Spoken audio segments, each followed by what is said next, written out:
Jokowi perusak demokrasi, gagal sejahterakan rakyat. Berikut adalah pernyataan sikap Mei Day 2024 Gerakan Buruh Bersama Rakyat. Gerakan Buruh Bersama Rakyat. Kondisi demokrasi Indonesia saat ini sedang tidak baik-baik saja.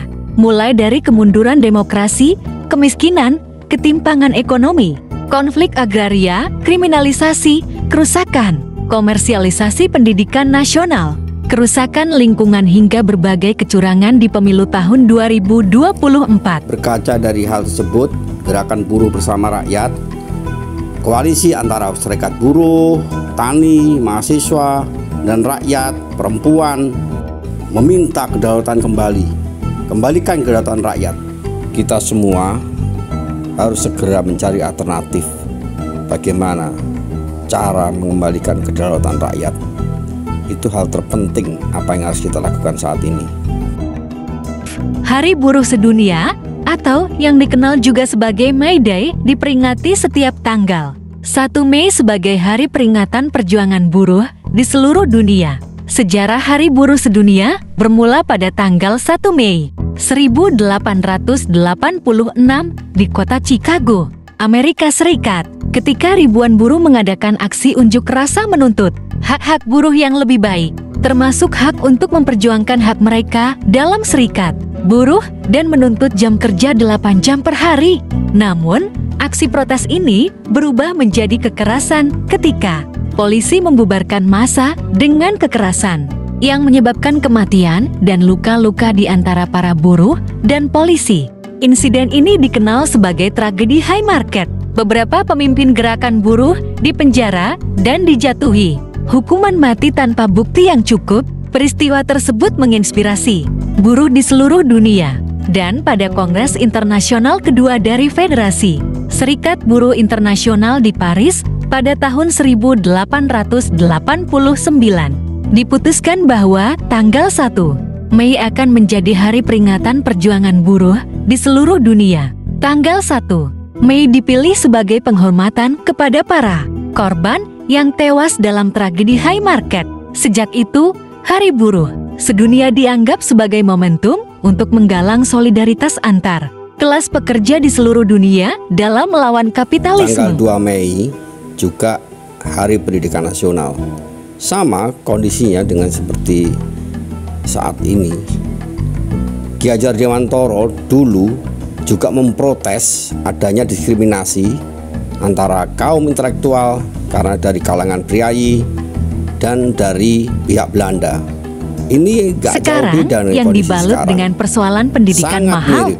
akses yang tidak merata. 1 Mei dan 2 Mei ini adalah dua hari yang benar-benar seharusnya menjadi tonggak buat kita semua untuk melepaskan diri dari penindasan. Dan terhisap Masyarakat oleh cengkraman imperialisme dan oligarki di Indonesia. Sosial. Bagaimana rakyat ini tumbuh bukan semata-mata akses itu dimiliki hanya untuk kapitalis. Sudah saatnya rakyat melawan. Multidimensi yang merebak kesulitan kaum buruh tentu bukan penghalang bagi kelas buruh terus memproduksi semua komoditas-komoditas penting untuk kelangsungan hidup umat manusia. Tuas-tuas kehidupan yang terus bergerak, kemajuan peradaban yang tiada tara, serta ilmu pengetahuan yang berkembang begitu pesatnya merupakan mahakarya berjuta-juta rakyat buruh di seluruh dunia. Hidup kelas buruh seluruh dunia. Dengan jasa-jasa buruh, dunia ini tumbuh. Tapi apa yang terjadi? Buruh makin merosot kehidupannya. Secara umum, terdapat beberapa masalah krusial pada UU Cipta Kerja sehingga berdampak buruk pada kesejahteraan kaum buruh. Seperti halnya fleksibilitas tenaga kerja. Omnibus Law Cipta Kerja telah menghilangkan jaminan kepastian kerja, yaitu dengan bertambahnya jangka waktu perjanjian sistem kerja kontrak atau perjanjian kerja waktu tertentu PKWT. Ketentuan batas waktu maksimal dalam perjanjian kerja waktu tertentu PKWT yang semula UU 1323 maksimal paling lama 3 tahun dengan 1 kali perpanjangan kontrak 2 tahun Dengan tambahan maksimal 1 tahun, sekarang perjanjian kerja kontrak menjadi maksimal hingga 5 tahun. Artinya dengan durasi kontrak kerja yang panjang tersebut, maka buruh semakin tidak memiliki jaminan kepastian kerjanya. Omnibus Law itu sudah menghambat tiap orang, tiap buruh, tiap pekerja untuk punya harapan. Kepentingan Omnibus Law itu lebih mengutamakan kepentingan pemilik modal, kepentingan industri, bukan untuk kepentingan kemanusiaan. Justru sekarang yang berkembang, tiap industri itu malah menumbuhkan kerja outsourcing. Yang dulu-dulu justru kita hambat untuk adanya outsourcing, sekarang malah diperluas. Ini kan kegilaan Omnibus Law. Hak buruh dipersempit, hak buruh perempuan juga semakin dipersempit. Ini benar-benar rezim yang sama sekali tidak peduli dengan rakyatnya. Tentang perjanjian kerja waktu tertentu, alih daya, waktu kerja, dan istirahat, dan pemutusan hubungan kerja. Dengan dihapuskannya pembatasan jenis pekerjaan yang dapat dilakukan dengan sistem alih daya outsourcing, perusahaan penyalur tenaga kerja. Sehingga dalam prakteknya para buruh yang bekerja di berbagai jenis pekerjaan dapat dikerjakan dengan sistem outsourcing. Artinya dengan perluasan jenis pekerjaan tersebut, maka segala permasalahan ketenaga kerjaan yang timbul dalam hubungan industrial, maka banyak perusahaan yang sudah tidak lagi berhubungan langsung dengan para buruhnya. Meskipun setiap hari para buruh bekerja di perusahaan tersebut. Akhirnya perusahaan semena-mena terhadap buruh.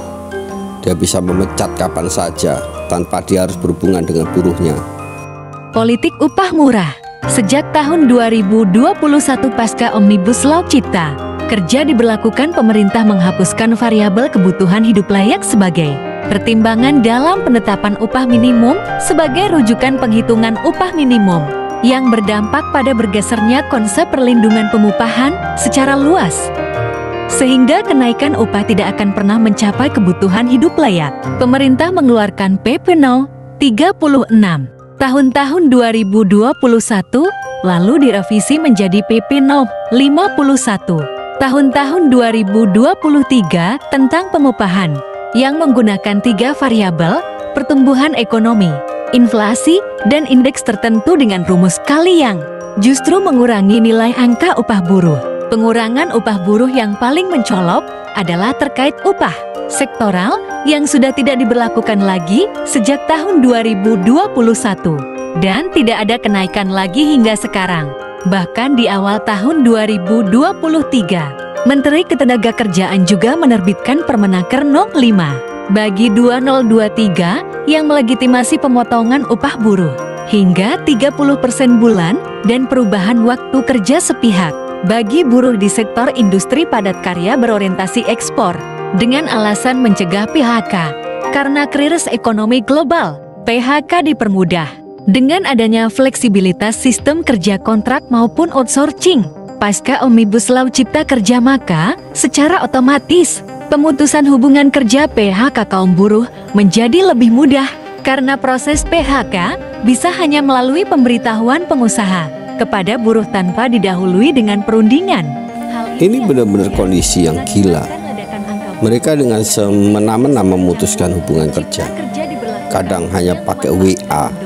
Ini kan benar-benar rezim yang kurang ajar.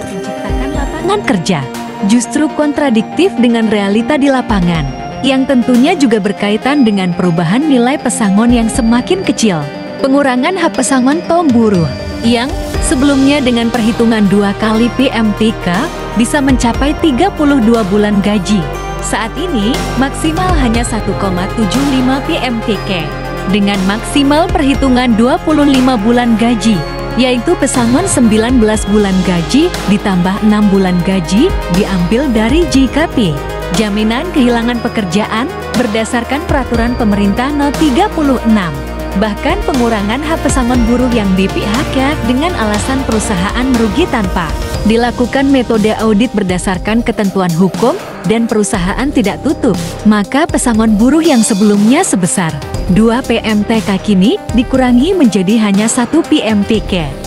Negara justru memberi fasilitas kepada perusahaan untuk terus menindas buruh. 0,5 PMTK ke-6 UU Cipta Kerja juga sangat mengurangi kontrol negara terhadap hubungan kerja karena banyaknya hal yang dikembalikan pada mekanisme kesepakatan para pihak, seperti soal batas waktu. Negara seolah ingin lepas tangan persoalan ini.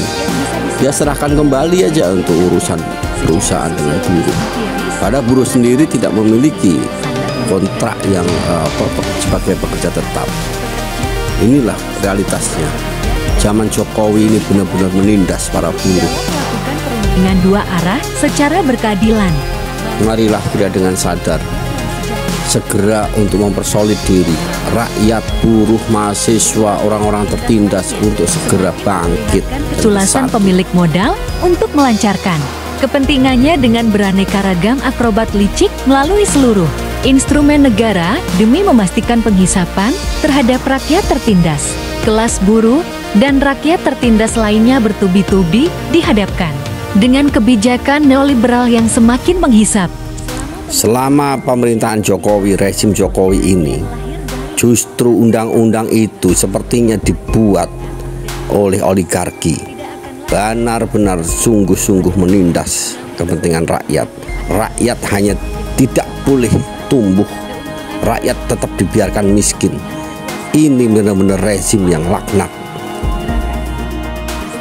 Saatnya kita semua mulai sadar bahwa oligarki dan pemerintahan rezim Jokowi ini, dan mungkin akan dilanjutkan oleh Prabowo, akan terus-menerus menghijab.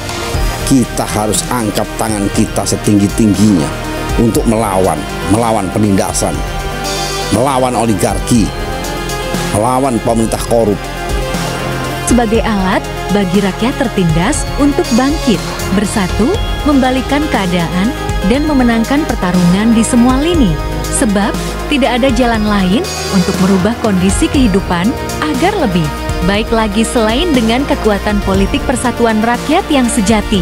Di depan sana, ketika kita sedang nggak ada jalan lain, kita harus berjuang, memperjuangkan nasib kita sendiri, memperjuangkan nasib anak cucu kita, memperjuangkan bumi kita. Kan rantai penghisapan dan penindasan, kehidupan yang layak, adil, setara, dan sejahtera akan segera terwujud dengan kekuatan kita sendiri, dengan perjuangan kita sendiri. Maka dari itu, pada momentum May Day dan Hardiknas 2024 yang akan jatuh pada tanggal 1 Mei dan 2 Mei tahun 2024, Gerakan Buruh Bersama Rakyat GIBRAK menuntut kepada pemerintah sebagai berikut. Cabut Omnibus Law Cipta Kerja dan PP turunannya. Stop PHK dan pemberangusan serikat buruh. Berlakukan upah layak nasional secara adil dan bermartabat. Serta cabut PP 51 tahun 2023 tentang pengupahan. Tolak sistem kerja kontrak dan outsourcing sistem kerja magang. Tolak sistem mitra palsu bagi driver online dan ojek online ojol. Lindungi buruh perempuan, stop pelecehan dan kekerasan di tempat kerja. Berlakukan daycare dan ruang laktasi bagi buruh perempuan. Berlakukan cuti ayah bagi buruh laki-laki saat istri melahirkan. Jamin dan lindungi hak-hak buruh perkebunan sawit, perkebunan tebu, perkebunan karet, dan sektor perkebunan lainnya. Jamin dan lindungi hak-hak buruh migran. Jamin dan lindungi pegawai honorer pegawai PHK di pemerintahan menjadi pegawai tetap negara dengan gaji yang layak. Stabilkan harga-harga beras, minyak, dan sembako lainnya. Tolak kenaikan harga BBM, tarif dasar listrik TDL, dan tarif jalan tol. Stop represivitas dan kriminalisasi terhadap aktivis gerakan rakyat. Wujudkan pendidikan gratis dan ilmiah bagi seluruh rakyat. Hentikan monopoli dan perampasan tanah. Jalankan reforma agraria sejati dan sahkan reforma agraria. Bubarkan bank tanah dan cabut seluruh kebijakan yang anti reforma agraria. Pulihkan kelestarian lingkungan hidup. Bangun industri nasional yang kuat di bawah kontrol rakyat. Tegakkan demokrasi sejati. Tolak politik dinasti. Revisi Undang-Undang Pemilu dan Undang-Undang Partai Politik. Cabut Undang-Undang Pendidikan bermasalah seperti Undang-Undang Sisidiknas, dan pendidikan-pendidikan tinggi. Hidup buruh, hidup rakyat. Saatnya kita melawan.